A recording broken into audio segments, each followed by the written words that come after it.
My name is Brendan, and I am all done midterms, which means now I have time and motivation to make another video for you guys. Unfortunately, it was kind of a slow news day, but fortunately the ones that I did find for stories are kind of interesting, and I'll be able to talk quite a bit about them. So the first story comes out of Toronto. It's going to be kind of a Canadian day, but there's a show called This Hour is 22 Minutes, right?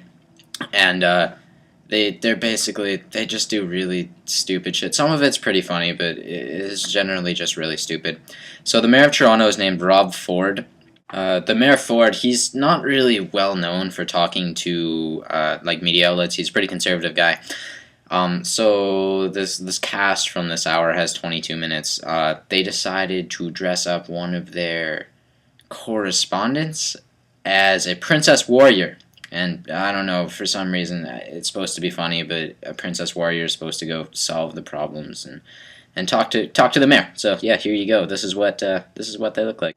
And yeah, you may want to avert your eyes if you get sick to the stomach easily, because it's actually really gross. And I know you're thinking, not bad, not bad. I was maybe. I was like, oh god, no! This is terrible! Oh, thank god those middle flaps are down!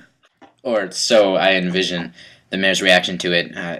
And so the whole controversy comes in as he called 911 because of this. He was like, oh, there's a stripper from Dungeons and Dragons trying to interview me in my driveway, that kind of thing. So he called 911, which was probably a little bit of an overreaction, but, you know, almost justifiable. I can't decide if it was or not. But then it gets even worse because they didn't answer him. He calls 911 again, and he's like, do you know who I am?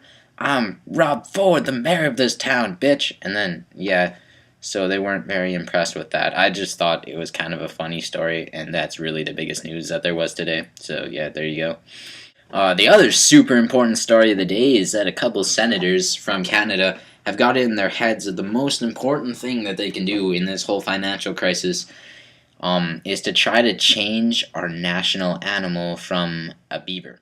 In case you aren't badass to know, these little bastards are our national symbol.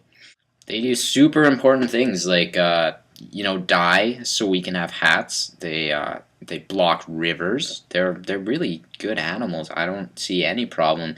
No, yeah, we need to have something a little bit more awesome as our national animal. I mean, we got lots of sweet ass animals in Canada, like polar bears. We got a ton of cougars. You know, there's cougars everywhere. There's even better cougars. And I don't even care. We could use horses. You know, horses are powerful animals. We even got douchebags, just normal ones, not the ones that chop trees down. You know, I agree with the senators. We gotta move on to something much better than beavers. And yeah, on to our last story of the day then.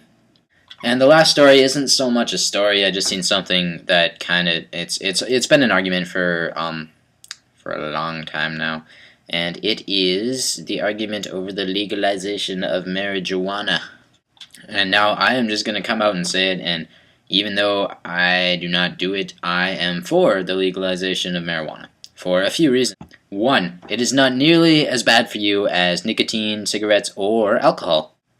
Two, money. Lots of money. You can subsidize that crap and get enough money to change our national animal.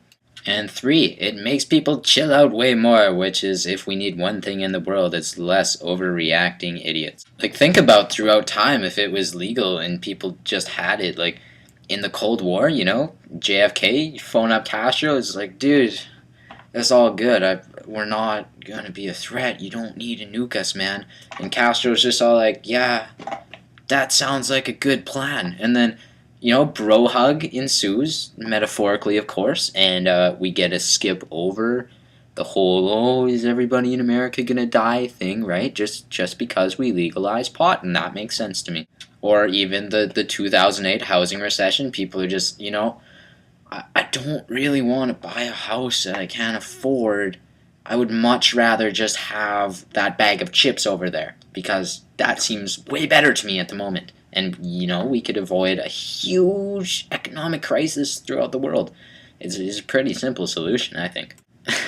Anyway, that's about it for today, guys. So hope you enjoyed it, and I will see you guys next week.